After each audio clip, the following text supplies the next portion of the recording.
ونعوذ بالله من شرور أنفسنا ومن سيئات أعمالنا من يهده الله فلا مضل له ومن يضلل فلا هادي له أشهد أن لا إله إلا الله وحده لا شريك له وأشهد أن محمدا عبده ورسوله الذي لا نبي بعده.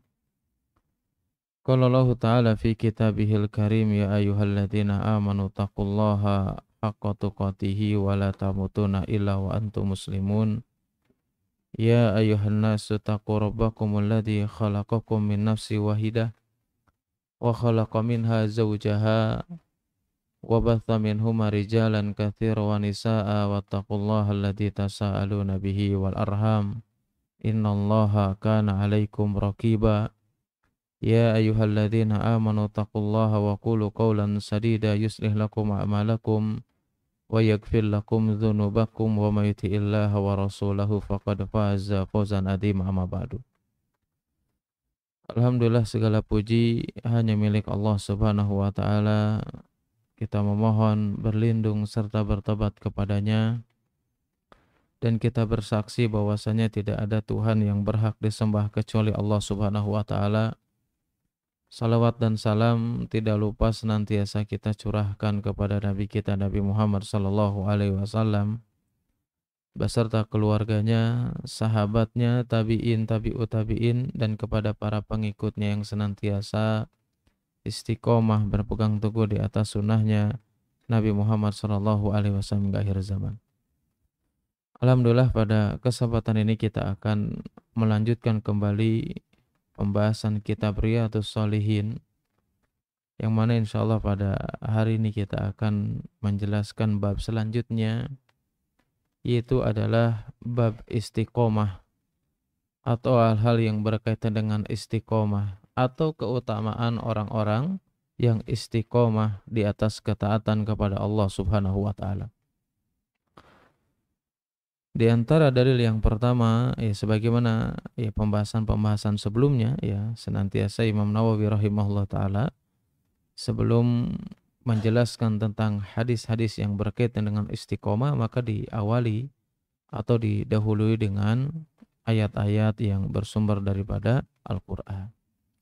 Salah satu ayat yang dinukilkan oleh Imam Nawawi rahimahullah taala adalah firman Allah Subhanahu wa taala dalam surat Hud ayat 112, bahwasanya Allah Subhanahu wa taala berfirman, "Fastaqim kama umirtu." Fastaqim kama umirta.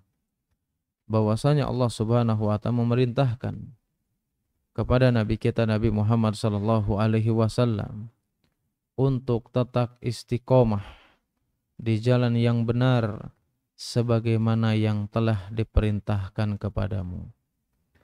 Ayat ini menjelaskan kepada kita semuanya betapa pentingnya istiqomah, betapa pentingnya seseorang istiqomah di atas ketaatan kepada Allah Subhanahu wa taala, sampai-sampai manusia yang terbaik yang diutus oleh Allah Subhanahu wa taala pun diperintahkan oleh Allah Subhanahu wa taala untuk istiqomah. Apalagi di zaman sekarang, bahkan sebagian para ulama itu mengatakan bahwasanya puncaknya tersebarnya syubhat dan syahwat itu adalah zaman sekarang. Dari ini kita betul-betul membutuhkan keistiqomahan, dan istiqomah di atas kebenaran itu jauh lebih sulit daripada mencari kebenaran itu sendiri. Istiqomah di atas kebenaran itu lebih sulit daripada mencari kebenaran itu sendiri.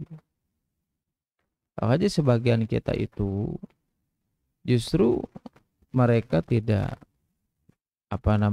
belum memahami bahwasanya sesuatu hal yang paling berat itu adalah menjaga kita senantiasa istiqomah di atas ketaatan kepada Allah. Itu jauh lebih berat daripada mencari kebenaran itu sendiri. Makanya Syekhul Islam Ibnu Taimiyah rahimahullah ta'ala beliau menjelaskan kepada kita semuanya, a'dhamul karamati luzumul istiqomah. Kata Syekhul Islam mengatakan apa? A'dhamu al-karamati, karomah yang paling agung. Kalau karomah yang paling besar, yang paling agung si Allah Subhanahu wa ta'ala, luzumul istiqomah. Ketika engkau senantiasa istiqomah di atas ketaatan kepada Allah Subhanahu wa ta'ala. Kenapa Syekhul Islam mengatakan demikian? Ini menunjukkan betapa sulitnya istiqomah. Betapa sulitnya menjaga ya kita agar senantiasa berada di atas ketaatan kepada Allah Subhanahu wa ta'ala. Dan ini juga sekaligus menjelaskan kepada kita semuanya bahwasanya karomah yang sesungguhnya. Ya, perkataan Syekhul Islam ini bukan hanya sekedar menjelaskan tentang sulitnya istiqomah aja, tapi juga ingin menjelaskan kepada kita semuanya bahwasanya karomah yang sesungguhnya adalah ketika seseorang bisa istiqomah menjalankan syariat Allah Subhanahu wa ta'ala. Ya, jadi kalau misalkan kita mengaku memiliki karomah tetapi jauh dari ketaatan kepada Allah Subhanahu wa ta'ala, mengklaim diri kita memiliki karomah atau siapapun itu, tapi ternyata jauh bahkan menyimpang dari syariat yang dijelaskan dalam Al-Quran dan Sunnah Nabi SAW, bahkan melakukan hal-hal yang tidak disyariatkan, itu bukan bagian daripada istiqomah. Kita sering membaca firman Allah Subhanahu wa ta'ala, ihdinas siratal mustaqim, meminta petunjuk kepada Allah Subhanahu wa ta'ala untuk apa? Untuk istiqomah. Ditunjukkan ke jalan yang lurus. Jalan yang lurus itu seperti apa? Jalan karomah itu seperti apa? Jalan yang diridhoi oleh Allah Subhanahu wa ta'ala seperti apa? Makanya Al-Hafidz Al-Imam Ibnu Katsir rahimahullahu ta'ala ketika menafsirkan firman Allah Subhanahu wa ta'ala, ihdinas siratal mustaqim, tunjukkanlah ke jalan yang lurus, jalan istiqomah. Apa jalan istiqomah yang dimaksud ini? Apa karomah yang sesungguhnya ini? Kata Imam Ibnu Katsir, istiqomah mustaqim, jalan yang lurus di sini apa? Jalannya Nabi, mengikuti petunjuknya Rasulullah Sallallahu Alaihi Wasallam.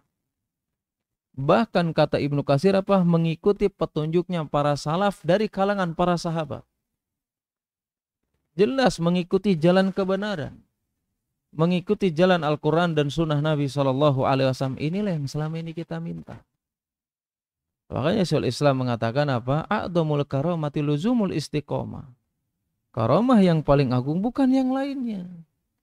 Ya, ketika kita bisa istiqomah, menjalankan ketaatan kepada Allah, meninggalkan larangannya, berarti kita mendapatkan karomah dari Allah Subhanahu wa ta'ala. Ya, bukan hanya sekadar yang selama ini kita pahami bisa terbang, ya, di apa namanya, kuat di apa, di kadek. Bukan karomah yang sesungguhnya kita bisa istiqomah di atas ketaatan kepada Allah Subhanahu wa ta'ala.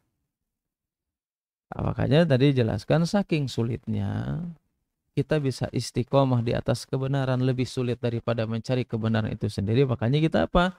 Tadi dikatakan dianjurkan untuk senantiasa meminta kepada Allah, berdoa kepada Allah Subhanahu wa ta'ala. Untuk apa? Untuk senantiasa diberikan jalan yang lurus, istiqomah.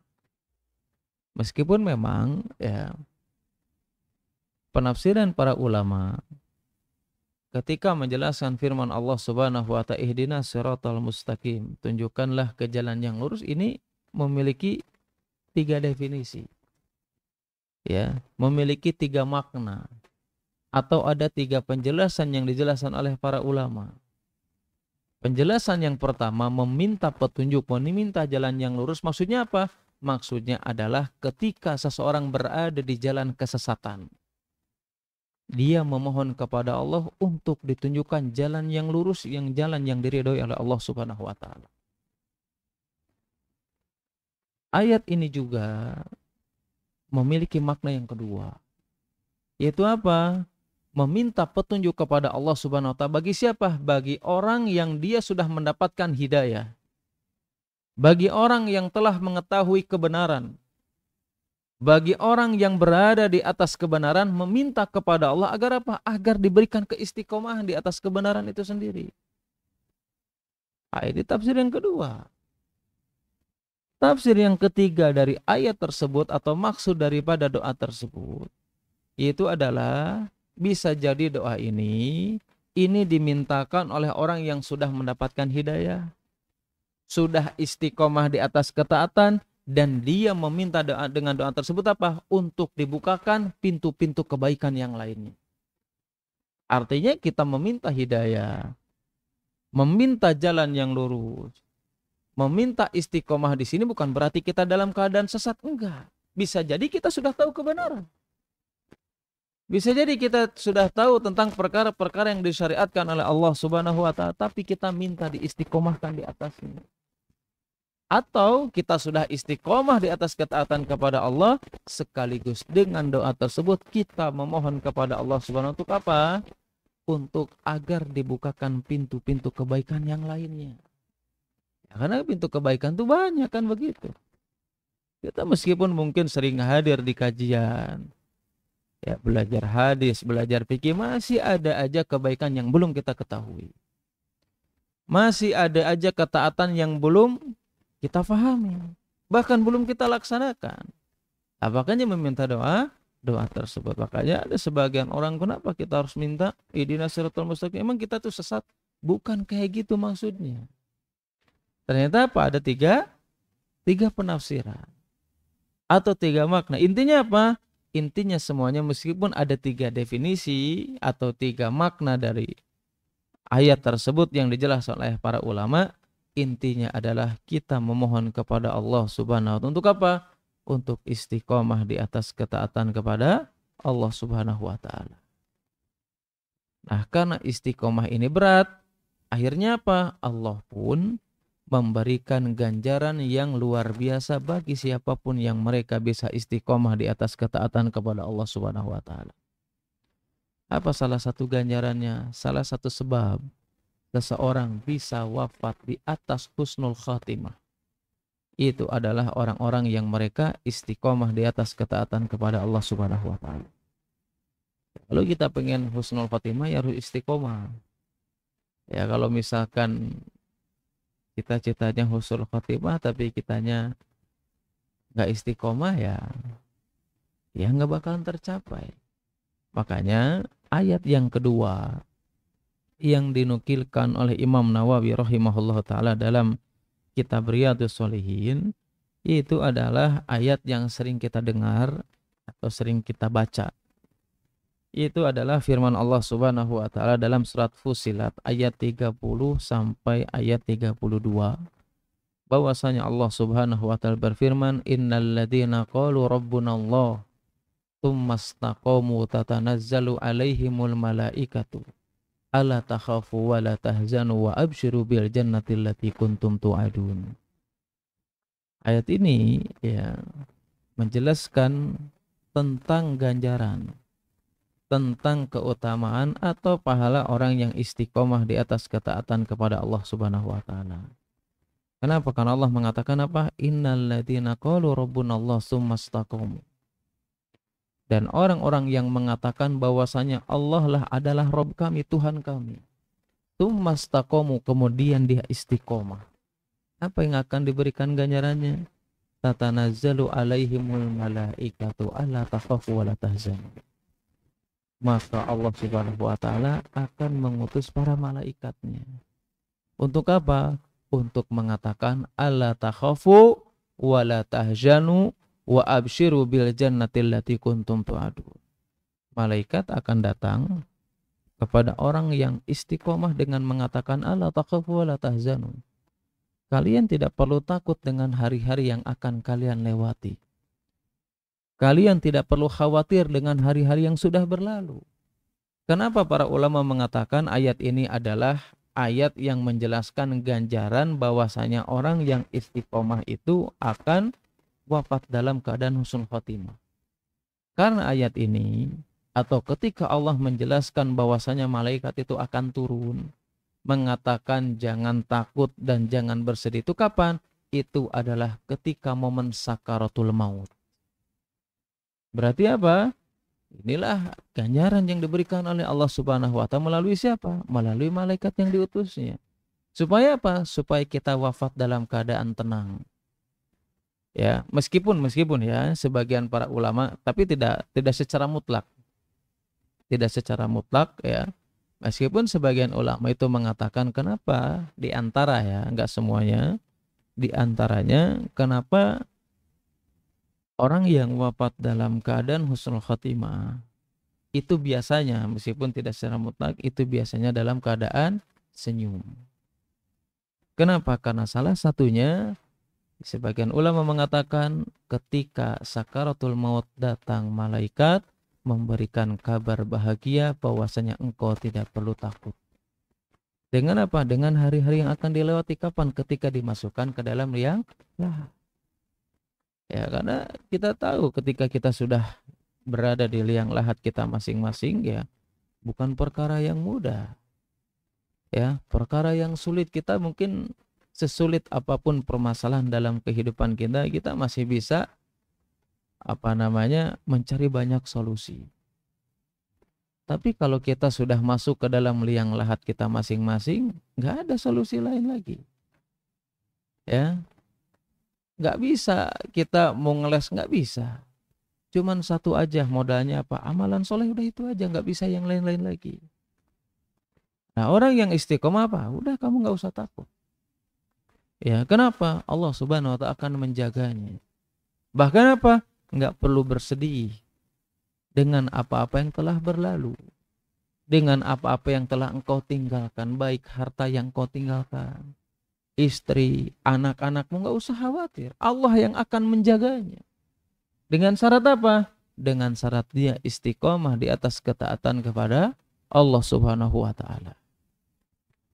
Dalam ayat lain, ya di sini juga dijelaskan, itu adalah di antara keutamaan orang-orang yang istiqomah di atas ketaatan kepada Allah Subhanahu wa Ta'ala. Apalagi ya di antaranya adalah dijelaskan dalam surat Al-Ahqaf ayat 13 dan 14 bahwasanya Allah Subhanahu wa Ta'ala berfirman, innal ladzina qalu rabbunallahu tsumma istaqamu fala khaufun 'alaihim wa lahum yahzanun ulaika ashabul jannati khalidina fiha jazaa'an bima kanu ya'malun. Kata Allah Subhanahu wa Ta'ala berfirman, sesungguhnya orang-orang yang mereka mengatakan bahwasanya Allah lah Rabb kami, tsumma istaqamu, kemudian dia istiqomah, fala khaufun 'alaihim wa lahum yahzanun, maka di situ dikatakan, kata Allah Subhanahu wa Ta'ala, fala khaufun 'alaihim wa lahum yahzanun. Ya, hampir sama dengan apa yang dijelaskan dalam surat Fussilat tadi. Orang yang istiqomah itu apa? Dikatakan kepada mereka fala khaufun 'alaihim wa lahum yahzanun. Artinya mereka akan menjalani kehidupan di dunia dalam keadaan tenang dan penuh dengan kebahagiaan. Berbeda dengan orang-orang yang tidak istiqomah. Berbeda dengan orang-orang yang jauh dari ketaatan kepada Allah Subhanahu wa Ta'ala. Meskipun memiliki harta yang berlimpah, dia tidak akan pernah merasakan kebahagiaan. Tapi apa? Justru dia merasakan kekhawatiran, kegelisahan dengan pekerjaannya, kekhawatiran dengan usahanya, khawatir dengan bisnisnya, takut dengan saingannya. Siapa mereka yang merasakan seperti itu? Orang yang memiliki dunia tapi dia tidak pernah istiqomah di atas ketaatan kepada Allah Subhanahu wa Ta'ala. Tapi orang yang istiqomah di atas ketaatan kepada Allah Subhanahu wa Ta'ala, meskipun ya bisa jadi mereka tidak memiliki banyak harta, tapi mereka bisa melewati kehidupan ini dengan penuh kebahagiaan, penuh dengan senyuman, bahkan bisa menghadapi berbagai macam ujian dan cobaan apapun yang dialaminya dengan sebab apa? Istiqomah di atas ketaatan kepada Allah Subhanahu wa Ta'ala. Nah, ciri ya orang yang betul-betul istiqomah di atas ketaatan kepada Allah Subhanahu wa Ta'ala memang cirinya banyak. Ya, kita pengen tahu nih, kita istiqomah atau enggak. Ada namanya Syekh Syafiq ya Al-Balkhi dalam kitab Hilyatul Auliya. Beliau itu menjelaskan ada beberapa ciri orang itu istiqomah di atas ketaatan kepada Allah Subhanahu wa Ta'ala. Ciri yang pertama, kata beliau rahimahullah ta'ala, itu adalah orang yang istiqomah. Yang pertama cirinya, dia senantiasa menjalankan perintah Allah Subhanahu wa Ta'ala meskipun dalam keadaan kesulitan. Ya, kalau dalam keadaan kesulitan, dia senantiasa istiqomah. Dia senantiasa mendekatkan diri kepada Allah Subhanahu wa taala. Berarti apa? Itu tanda yang pertama kalau dia istiqomah. Karena memang sering terjadi di zaman kita atau pada diri kita masing-masing. Ya, ketika kita dalam kesulitan justru apa? Justru kita menjauh. Ya, jauh dari ketaatan kepada Allah Subhanahu wa taala. Jauh dari menjalankan syariat yang diperintahkan baik dalam Al-Qur'an ataupun dalam hadis Nabi sallallahu alaihi wasallam. Ciri yang kedua, ciri orang yang istiqomah di atas ketaatan kepada Allah Subhanahu wa taala, dia senantiasa melaksanakan perintah Allah Subhanahu wa taala ketika dunia menyibukkannya. Kenapa? Karena kadang kita karena kesibukan dunia apa? Meninggalkan perintah Allah. Karena kesibukan dunia kita berani mengulur-ngulur waktu sholat. Karena kesibukan dunia kita bahkan berani meninggalkan kewajiban yang diperintahkan oleh Allah Subhanahu wa taala. Karena sibuk kerja akhirnya nggak puasa Ramadan, sibuk ya, karena padat jadwalnya. Ini kalau puasa nggak bisa apa? Nggak bisa menyelesaikan pekerjaannya gitu ya. Nggak bisa menjalankannya bisnis dengan baik. Nah, orang yang seperti orang yang tidak istiqomah namanya. Ya, jadi ciri yang pertama apa? Dia tetap menjalankan perintah Allah meskipun dalam keadaan kesulitan. Yang kedua, itu adalah tetap menjalankan perintah Allah Subhanahu wa taala meskipun apa? Alias tidak disibukkan dengan dunianya. Ya, berapa banyak orang yang tersibukkan dengan dunia akhirnya meninggalkan sholat Jumat. Ya, meninggalkan perintah Allah Subhanahu wa taala. Ciri yang ketiga, ya, di antara orang-orang yang istiqomah di atas ketaatan kepada Allah Subhanahu wa taala, yaitu adalah orang-orang yang tidak pernah peduli dengan komentar orang lain yang mengandung syahwat dan hawa nafsu, nggak usah peduli. Ya, mau komentar apapun selama komentarnya ini berhubungan dengan syahwat dan hawa nafsu, tinggalkan. Nggak usah disibukkan dengan itu. Nah, kalau kita mampu meninggalkan hal tersebut berarti apa? Berarti kita berada di atas keistiqomahan. Ada sebuah riwayat atau Nabi Shallallahu Alaihi Wasallam menjelaskan kepada kita semuanya, ya kurang lebih ya secara artinya, barang siapa yang dia mencari keridhaan Allah Subhanahu wa taala, meskipun manusia murka, meskipun manusia ini nggak suka sama kita, meskipun manusia ini memberikan komentar-komentar yang buruk, tapi apa yang kita lakukan mengharapkan ridho Allah Subhanahu wa taala, maka dia akan dibebaskan dari beban manusia. Ya, dibebaskan dari apa? Dari beban manusia. Atau riwayat lain mengatakan ada risalah dari Aisyah untuk Muawiyah. Apa pesannya? Ya hampir sama. Tapi di situ dikatakan barang siapa, ini pesannya Aisyah. Ya, barang siapa yang dia mencari keridhaan Allah Subhanahu wa taala, meskipun manusia membencinya, pada akhirnya manusia akan mencintainya. Kebalikannya dalam pesan tersebut dikatakan, barang siapa yang mencari ridho manusia, ya, dengan melakukan hal yang itu menyebabkan murka Allah, betul manusia akan cinta, tetapi pada ujungnya manusia akan membencinya. Ini bagi siapa? Bagi siapapun yang ingin istiqomah, terserah orang mau ngomong apa. Terserah orang mau nuduh apapun silakan. Terserah orang mau mencela apapun silakan. Selama kita berada di atas jalan yang benar. Selama kita beristiqomah di atas ketaatan kepada Allah Subhanahu wa taala, yang selama ini mereka benci, pada ujungnya mereka akan mencintai diri kita masing-masing. Ya. Bisa dipastikan itu. Ya, kita dulu pernah menjelaskan tentang sirah nabawiyah. Ya, banyak orang-orang yang awalnya benci sama Nabi kan begitu. Ingin membunuh Rasulullah dan kaum muslim, tapi apa? Seperti Khalid bin Walid. Ya, dia bukan benci aja. Mengikuti berbagai peperangan bagaimana caranya bisa membunuh Rasulullah dan kaum muslimin, benci banget sama orang Islam. benci banget sama Rasulullah SAW. Tapi Rasulullah SAW dan para sahabatnya tetap istiqomah berada di atas jalan kebenaran. Ya, sampai ada para sahabat Nabi SAW mengatakan apa? Dulu aku paling benci itu siapa? Kepada Rasulullah, kepada Muhammad yang paling aku benci. Tapi apa? Sekarang tidak ada orang yang paling aku cintai kecuali Muhammad alias Rasulullah SAW. Disebabkan apa? Istiqomah untuk menggapai keridhaan Allah meskipun orang gak suka, biarin aja. Kenapa? Pada ujungnya mereka akan mencintai kita.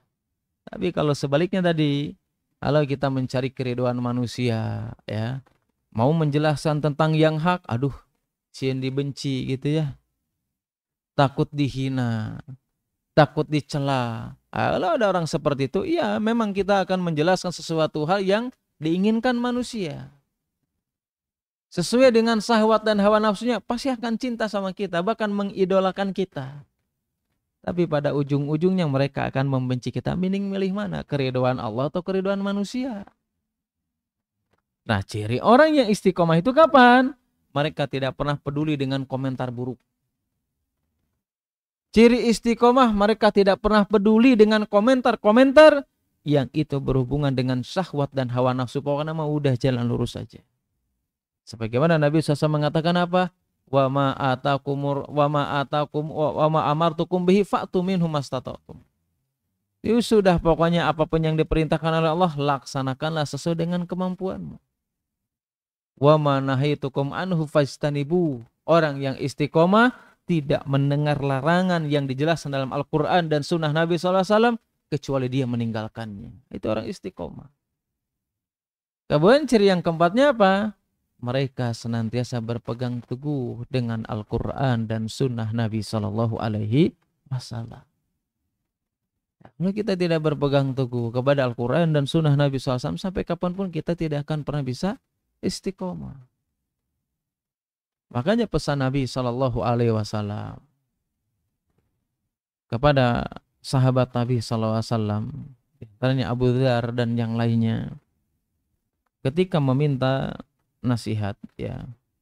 Bahkan di sini juga ada sebuah riwayat dari Abu Amr, wakila Abi Amrata Sufyan bin Abdullah radhiyallahu anhu qala qutu ya Rasulullah kulli fil islami qaulan la as'alu anhu ahadan ghairaka qala qul amantu billahi tsumastaqim. Dari Abu Amr ada yang mengatakan bahwasanya Abu Amrah yaitu Sufyan bin Abdullah radhiyallahu anhu, ia berkata bahwasanya aku pernah berkata kepada Nabi SAW, ya Rasulullah, wahai Rasulullah, kulli fil islami qaulan la as'alu anhu ahadan ghairak. Wahai Rasulullah, katakanlah kepada aku atau berikanlah suatu ucapan kepadaku. Ucapan apa? Ucapan atau suatu perkara yang aku itu tidak perlu nanya lagi sama orang lain. Artinya apa? Kalimat yang singkat dan padat. Apa sehingga aku nggak nanya lagi sama orang lain. Apa yang dikatakan Nabi SAW ketika itu? Maka Nabi menjawab, Kul amantu billah tsumastaqim. Kalimat yang bermanfaat sedikit namun memiliki atau sedikit tapi padat. Kata Nabi mengatakan apa? Kul amantu billah. Engkau berkata beriman kepada Allah, kemudian engkau istiqomah di atas ketaatan kepada Allah Subhanahu wa taala. Tetapi hadis ini juga memiliki faidah, bukan hanya sekedar pesan yang paling utama saja. Ternyata apa? Hadis ini menjelaskan kepada kita semuanya kenapa Nabi mengatakan kul amantu billah tsumastaqim. Diawali dengan kalimat aku beriman kepada Allah, kemudian istiqomah ini sebagai dalil, sebagai bukti bahwasanya sampai kapanpun kita semuanya tidak akan pernah bisa istiqomah kecuali kita memiliki keimanan kepada Allah Subhanahu wa taala. Dan kapan kita akan menjadi orang yang beriman? Jelas dulu sering kita jelaskan.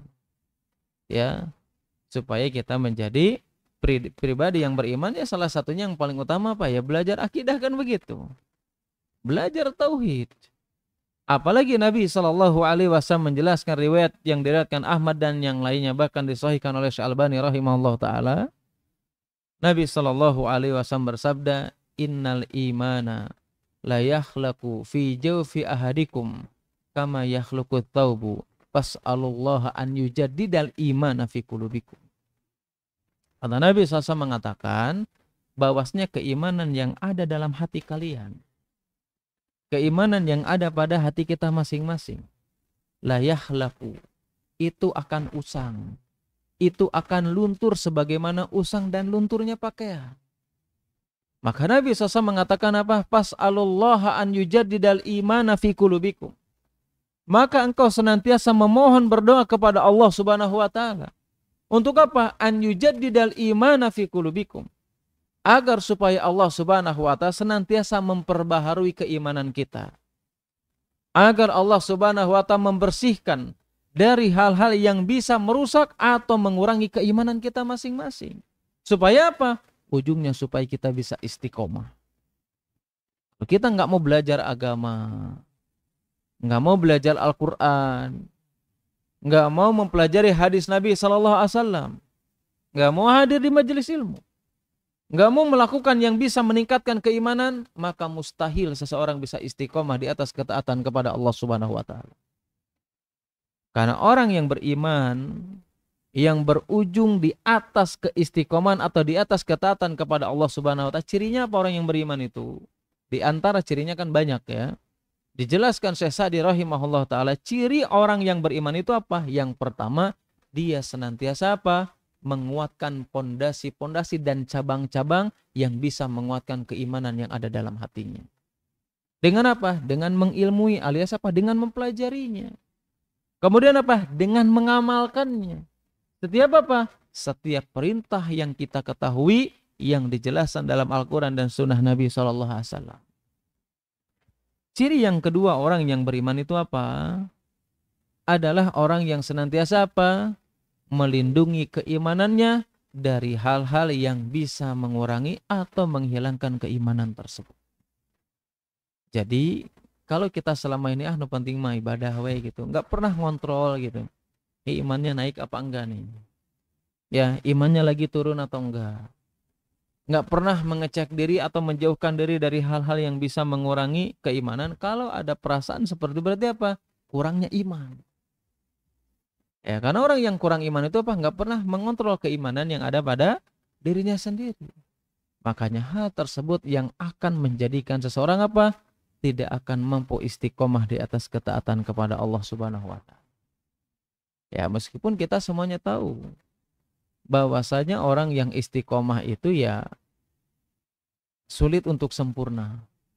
Nah, ini harus kita pahami bahwasanya orang yang istiqomah itu bukan berarti nggak salah. Ya, kadang ada orang memahami berarti lamun istiqomah mah nggak boleh salah. Ya. Kalau definisinya atau memahami istiqomah itu nggak boleh salah, berarti apa? Di muka bumi ini nggak ada yang bisa istiqomah kecuali Rasulullah Shallallahu Alaihi Wasallam. Ya, bukan berarti istiqomah itu nggak salah. Ada terkadang kita istiqomah di jalan Allah Subhanahu Wa Taala, terkadang kita juga ada sewaktu-waktu kita terjerumus ke dalam kemaksiatan.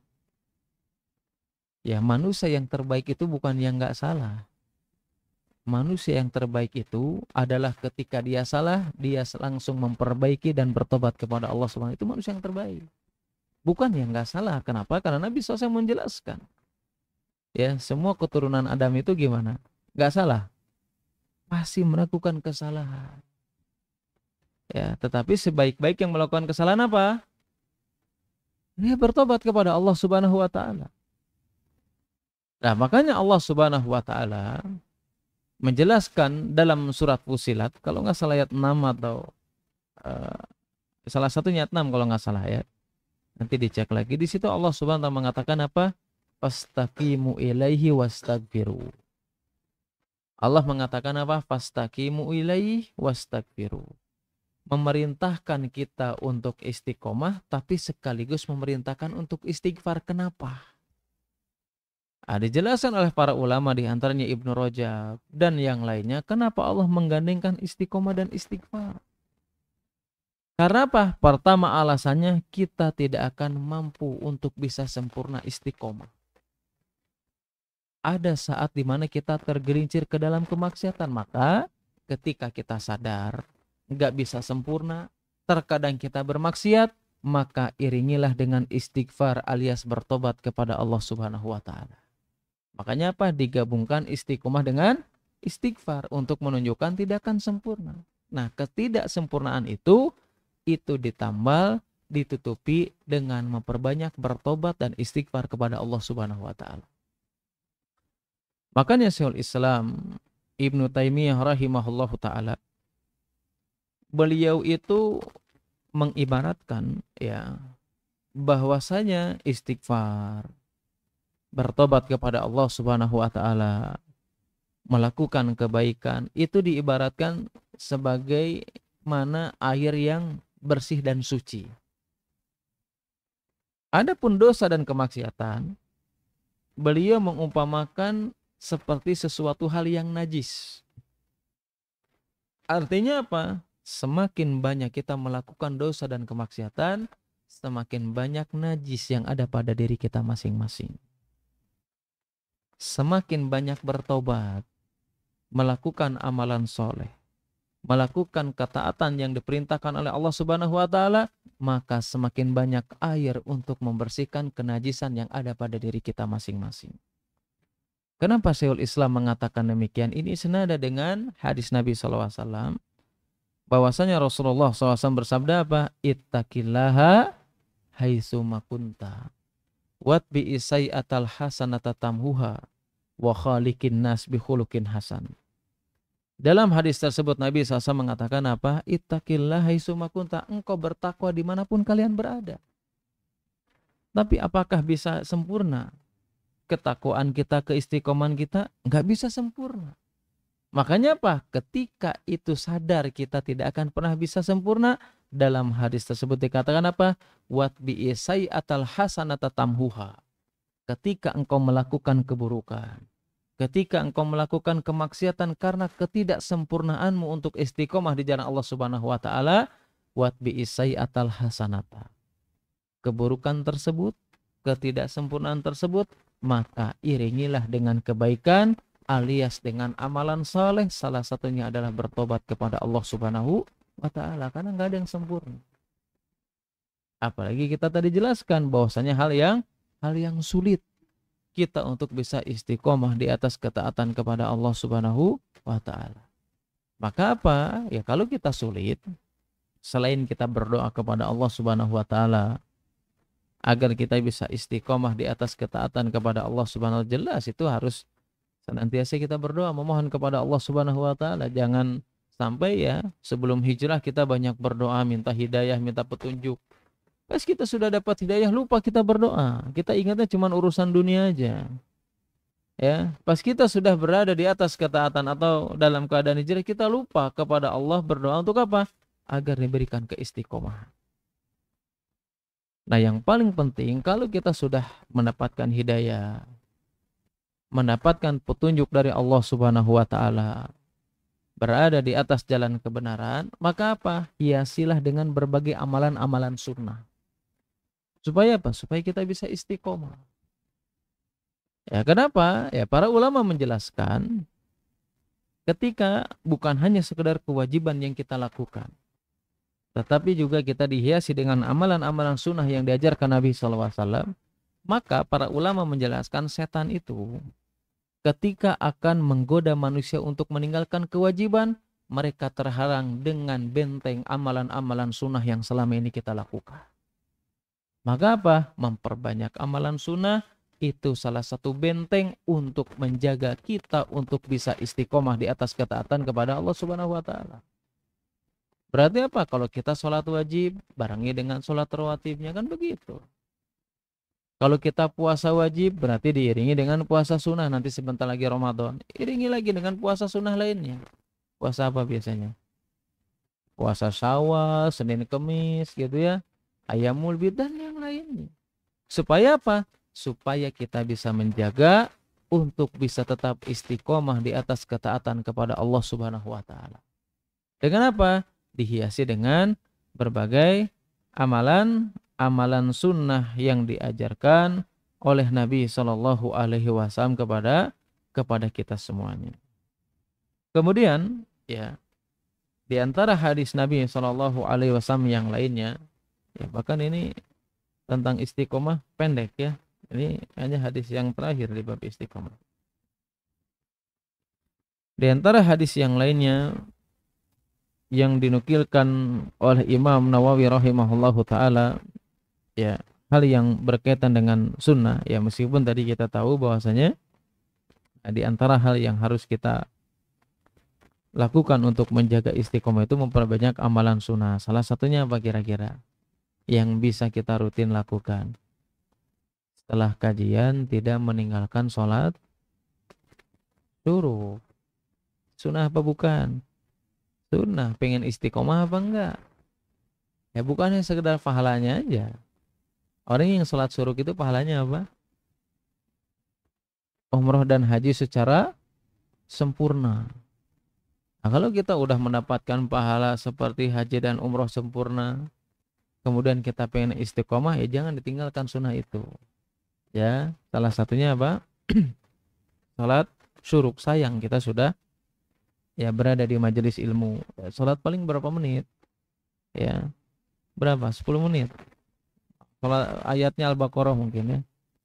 Ini berapa menit aja. Anggap aja paling lama 5 menit, tapi memiliki pahala yang luar biasa.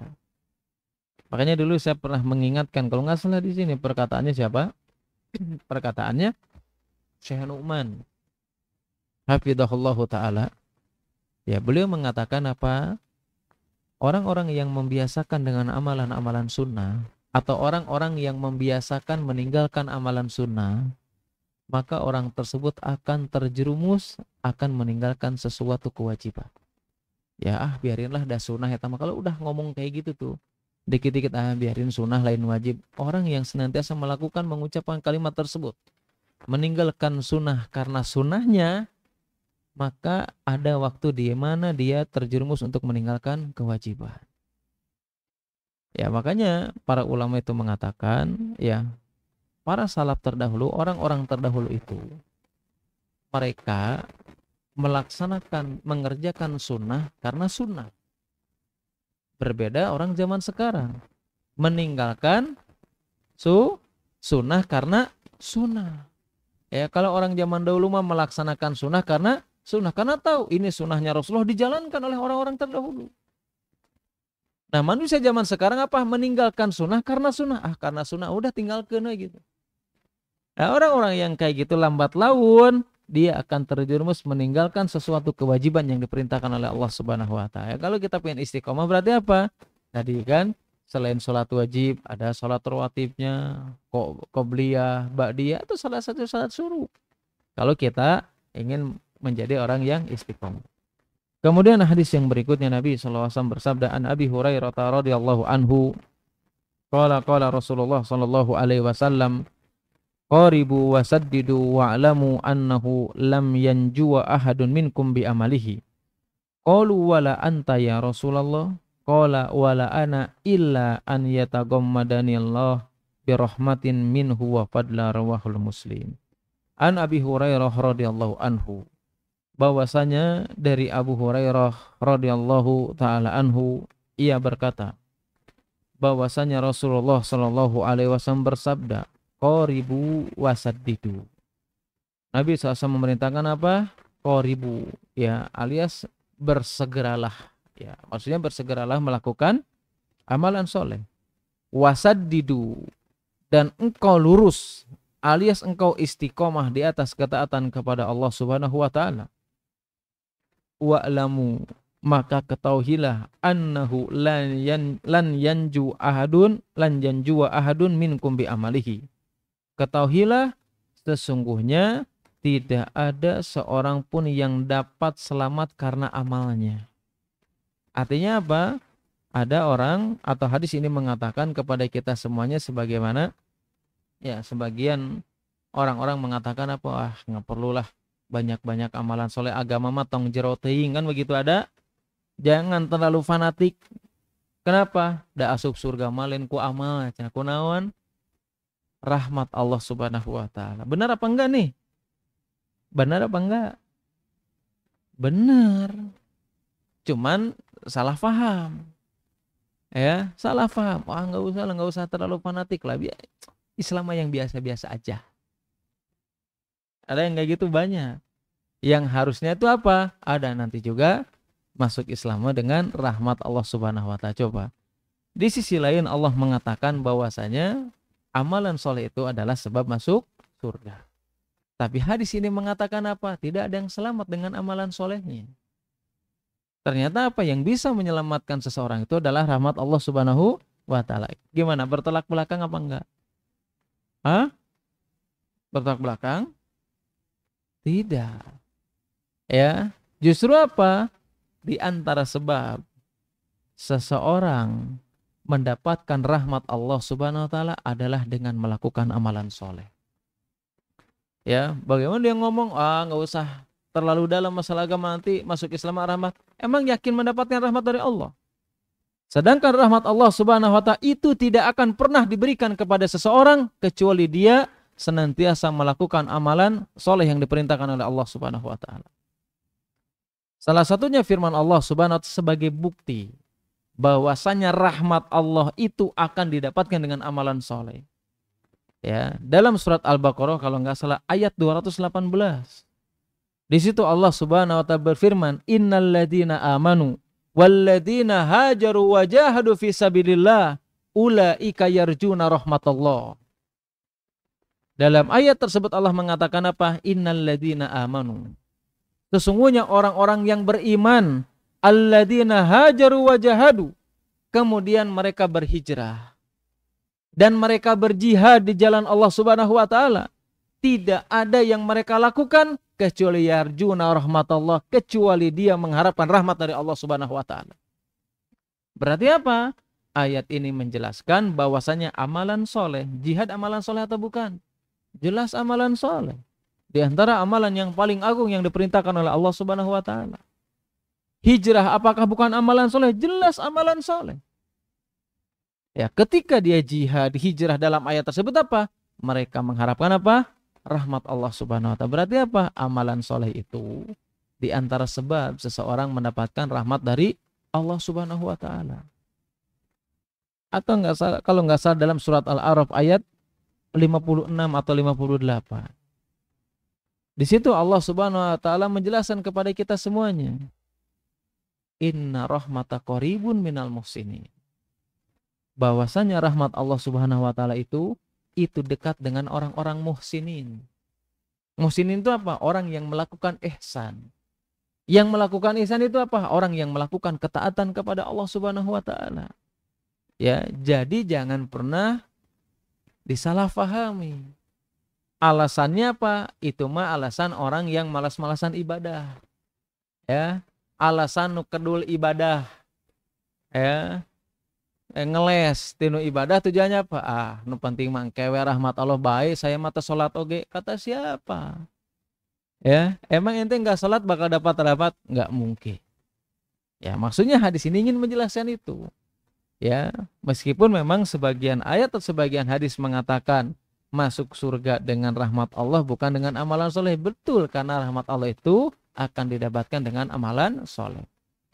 Makanya Syekhul Islam Ibnu Taimiyah rahimahullahu taala, beliau itu menjelaskan bahwasanya amalan soleh itu tidak bisa menjadi iwad. Ya, amalan soleh itu tidak bisa menjadi iwad. Artinya apa?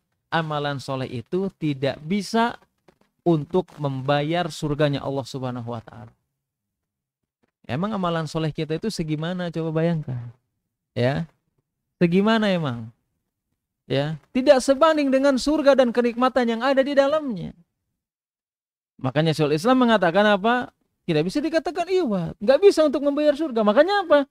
Tapi dengan amalan soleh tersebut itu sebab mendapatkan rahmat. Meskipun amalan kita nggak banyak, tapi karena rahmat Allah Subhanahu wa taala kita bisa masuk ke dalam surganya Allah Subhanahu wa taala. Ya, nggak sebanding amalan kita ya. Puasa sunnah aja jarang-jarang. Sholat sunnah juga jarang-jarang juga. Ya. Sedekah juga jarang-jarang. Banyak amalan-amalan yang selama ini kita jarang, bahkan kita tidak melakukannya. Ya, maka jelas ini yang dijelaskan oleh para ulama kepada kita semua. Bahkan di sini dikatakan Atau ditanya dalam hadis tersebut, wala anta ya Rasulullah, bahkan engkau ya Rasulullah, dengan amalan tidak akan menyelamatkan? Rasulullah mengatakan, wala ana, ya, tidak ada seorang pun, termasuk aku juga sama.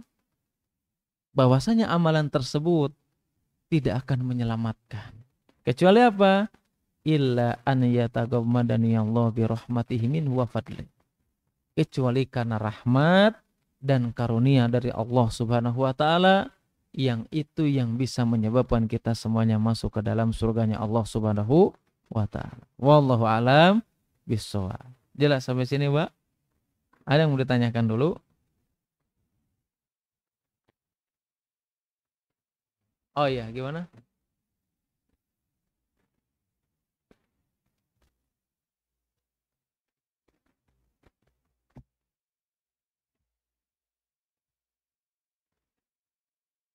Atau bapak-bapak dulu sebelum ibu-ibu? Oh iya, gimana? Bentar, Pak ya. Gimana?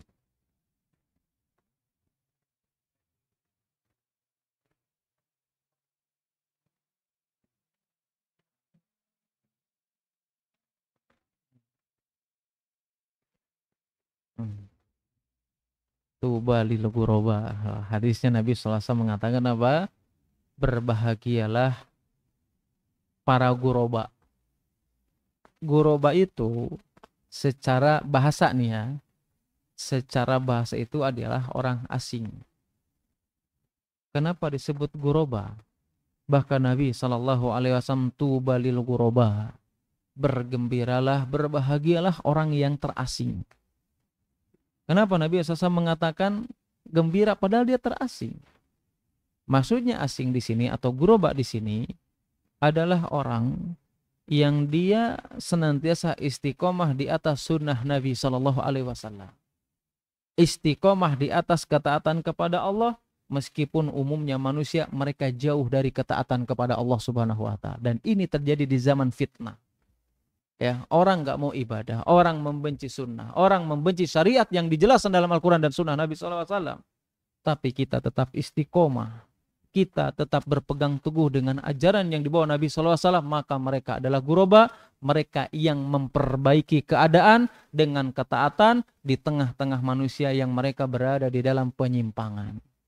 Itu maksudnya guroba. Itu maksudnya yang ditanyakan. Itu yang dijelaskan oleh para ulama. Wallahu alam bishawab. Gimana Pak Ji?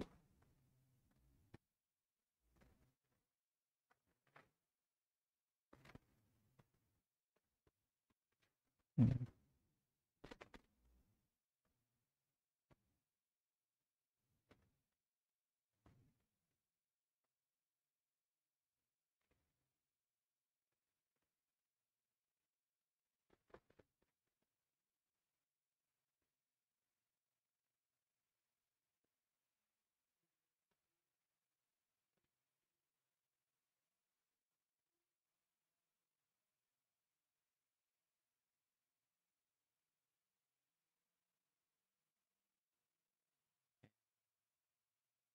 Hmm.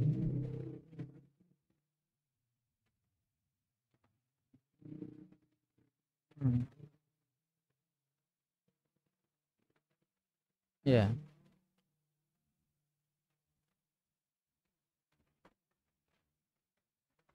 pertama ya, tadi di atau barusan menjelaskan bahwasannya tidak ada hijrah setelah Fathul Makkah. Itu hadis. Maksudnya adalah hadis ini tidak ada hijrah dari Mekah ke Madinah. Kenapa? Karena sudah menjadi daulah Islam atau negara Islam.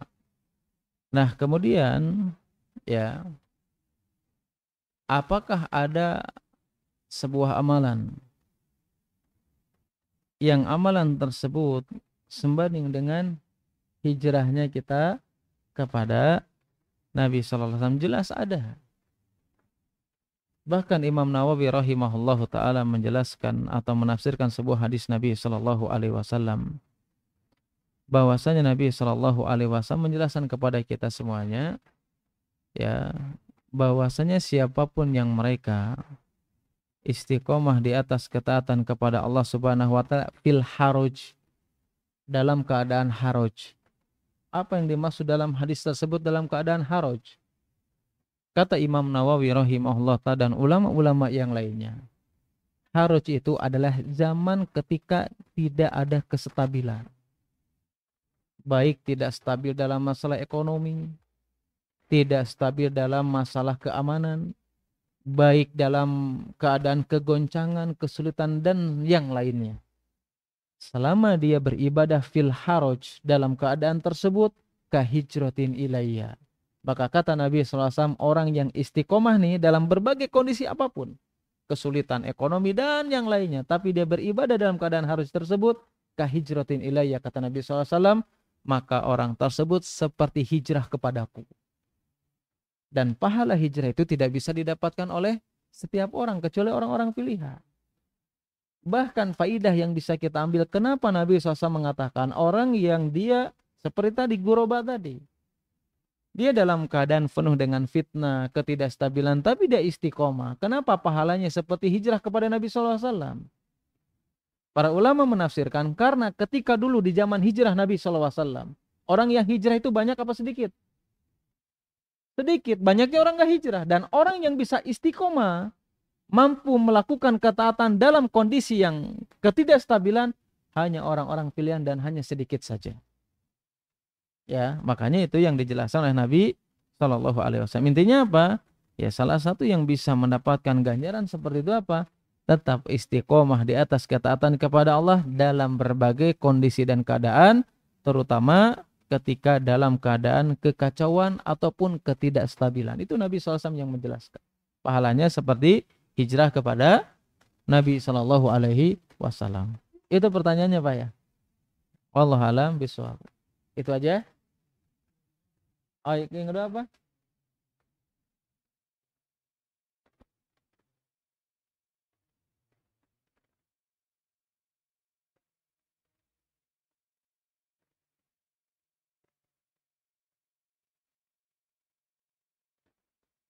Tadi jelaskan bahwasanya di antara ciri istiqomah itu kan ada 4 ya.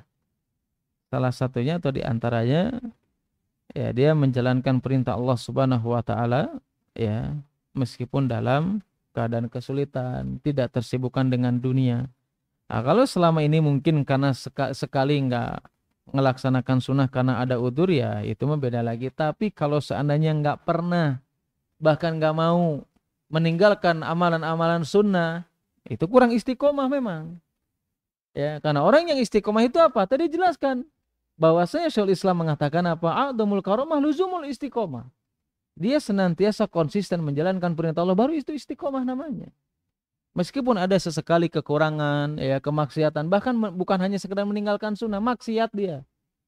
Ya, selama dia kembali kepada Allah Subhanahu wa taala, beristighfar meskipun dia melakukan kekurangan yang menunjukkan bukan tanda keistiqomahan, ya intinya seseorang kalau dia malas-malasan beribadah bahkan meninggalkan sunnah, berarti kurangnya istiqomah di atas ketaatan kepada Allah Subhanahu wa taala. Alam bisawab. Kalau dikatakan dia tidak istiqomah, wallahu alam bisawab. Tapi kalau kurang istiqomah mungkin. Ya, karena istiqomah itu urusannya antara seseorang dengan Allah Subhanahu wa taala.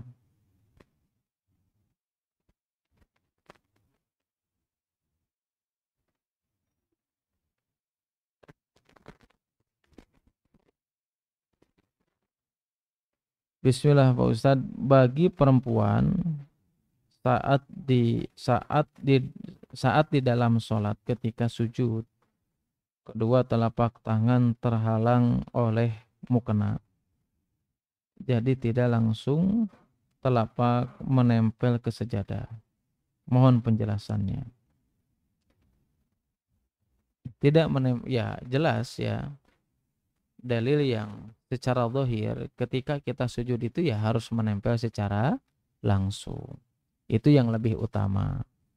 Meskipun kalau seandainya ya tidak menempel langsung ke lantai ataupun ke karpet, sebagian ulama ya tidak mempermasalahkan itu. Yang penting apa? Yang penting semuanya anggota sujud ini dia menempel di atas permukaan tersebut. Ini hukumnya sama kayak pakai peci. Emang pakai peci langsung nempel apa enggak? Hah? Kan enggak ya, terhalang sama peci. Ya meskipun memang kalau mazhab Syafi'i itu secara mutlak harus betul-betul menyentuh. Ya, harus betul-betul menyentuh. Makanya wajar ada sebagian orang sholat ketika pecinya diangkat. Supaya apa? Supaya menyentuh lantai tersebut. Tetapi kalau karena ada alasan udzur dan yang lainnya seperti pakai karpet ya atau mukena dan yang lainnya, sebagian ulama memaafkan. Yang penting anggota wudunya tersebut menyentuh di tempat sujud itu sendiri meskipun tidak langsung menyentuhnya. Wallahu a'lam bishawab. Tidak masalah ya. Jelas ya? Mudah-mudahan jelas ya. Ada lagi? Kalau tidak, oh ya gimana Pak Ji?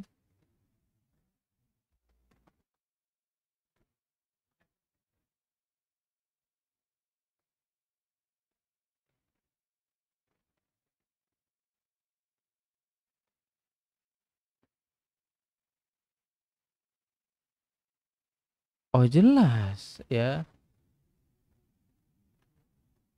Oh jelas betul. Bahwasanya kita nggak melakukan sunnah juga nggak dosa. Bahkan kita nggak melakukan sunnah nggak menyebabkan masuk neraka, kan begitu. Yang penting itu adalah yang wajib. Tetapi amalan sunnah itu sebagai pelengkap. Apakah mungkin amalan wajib kita diterima oleh Allah? Makanya Nabi SAW menjelaskan kepada kita semuanya, hal yang pertama kali dihisab itu apa? Sholat. Ketika orang tersebut ditanya tentang sholatnya nih, Allah memerintahkan kepada malaikat apa? Coba lihat ada amalan sunnah yang dia lakukan apa enggak. Kenapa menanyakan amalan sunnah? Untuk menutupi bolong-bolong ibadah yang dia lakukan. Artinya apa? Untuk menyempurnakan. Artinya apa? Kan kita ini diperintahkan oleh Nabi SAW untuk meminta surga yang paling tinggi. Meskipun kita masuk surga yang paling rendah aja udah indah banget, kan begitu. Alhamdulillah banget. Ya. Nah, kenapa diperintahkan untuk meminta surga yang paling tinggi? Oh, jauh lebih nikmat lagi. Nah, bagaimana untuk bisa mendapatkan surga yang paling tinggi? Jelas memerlukan ibadah yang banyak. Untuk menutupi kewajiban itu apa? Salah satunya adalah dengan amalan sunnah. Ya, kalau seandainya hanya sekedar wajib saja, mungkin Nabi juga tidak akan menjelaskan amalan-amalan sunnah. Karena amalan sunnah itu memiliki dampak yang sangat luar biasa dalam kehidupan kita, baik di dunia ataupun di akhirat. Jelas ya, amalan wajib ya sudah cukup, tetapi kita kan ingin sempurna, banyak kekurangan yang kita tinggalkan. Salah satunya ditutupi dengan amalan-amalan sunnah. Wallahu a'lam bishawab. Jelas wajib? Jelas. Cukup ya. Ini yang bisa disampaikan hari ini, mudah-mudahan bermanfaat. Ya, mudah-mudahan kita semuanya diberikan keistiqomahan oleh Allah Subhanahu wa taala. Dan insya Allah pagi hari ini untuk menutupi istiqomah dengan ketaatan ya. Kalau menutupi rasa lapar dengan sarapan. Subhanakallahumma wa bihamdika asyhadu an la ilaha illa anta astaghfiruka wa atubu ilaik. Wassalamualaikum warahmatullahi wabarakatuh.